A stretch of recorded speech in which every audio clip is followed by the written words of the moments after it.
Good morning mga idol, yan po, nandito na tayo sa site ngayon upang po tignan natin kung ano na yung mga development po dito. So magandang araw po sa inyo. So yan po mga idol, nabaklas na po nila yung forma dito. Then doon din po yung mga poste tinatanggal na. So si Ron po sa gumagawa ng butter bolt para po doon sa asintada natin dito sa side.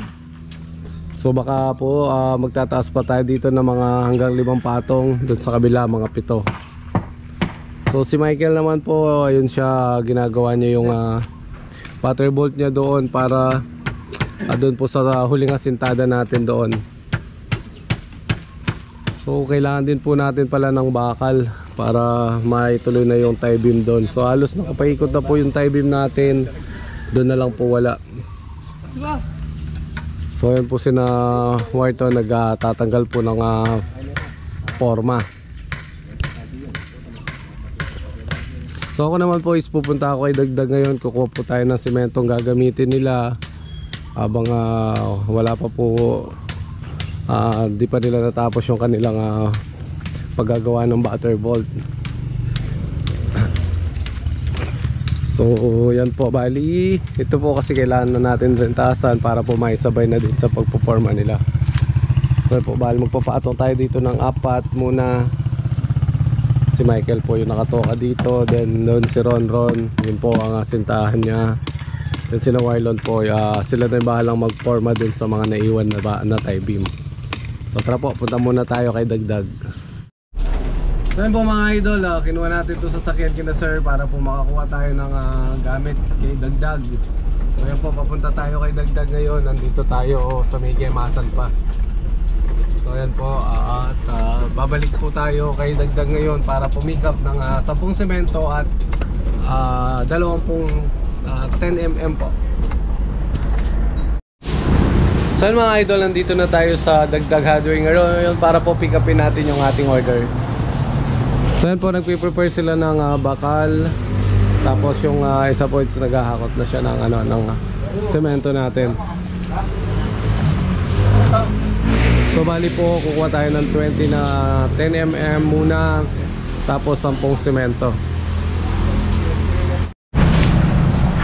So yun mga idol, kumpleto na yung ating kinuha dito kay Dagdag. So babalik na po tayo ng site. 10 semento po, tsaka 20 bakal.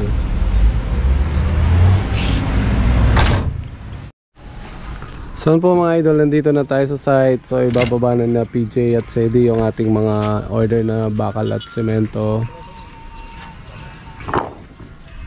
So para po makapaghalo na sila. So good afternoon mga idol, nandito tayo ngayon ulit sa site para po balikan itong ginagawa nila. So yan po, nag-layout na sila about sa bahay po.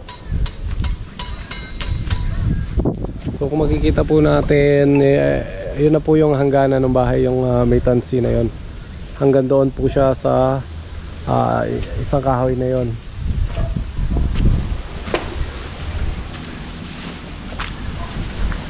So kaya nina po umalis tayo, may tinignan lang tayo.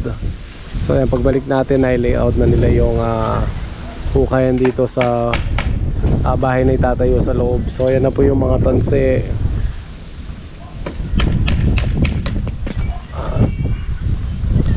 So bali ang update naman po sa pag-asinta nila doon na yun, si Ron nasa 2 patong na yung ginagawa niya. Then yung pagpuporma naman po halos matapos na nila doon sa dulo. So sina PJ tsaka sina Sedi po, yan, nag-aakot ng hollow blocks.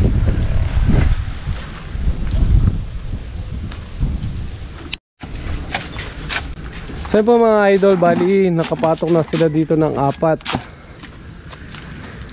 So dito, hanggang dito po muna siguro yung patong nila. Tapos po sa kabila kailangan ng buhusan yung mga napormahan na tie beam. At least po malalaman natin yung elevation, kasi sabi po ni sir, kukunin lang natin yung level nito pero parang umangat na tayo ng konti. So yan po yung napormahan na dito, binubuhusan nila ng tubig, then bubuhusan na ng semento. So kumbaga saan matatapos na itong nakapa letter L na to ngayong maghapon na to. Kaya po naghahalo na si PJ doon para mabuhusan na nila itong ating tie beam.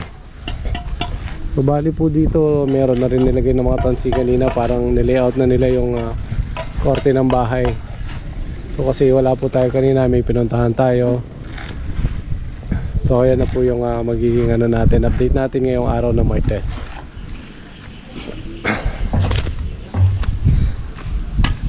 So bali bukas niyan po babaklasin yung forma dito, then aasintahan naman nila, then ililipat doon sa kabila yung ating mga forma doon sa kabilang yun.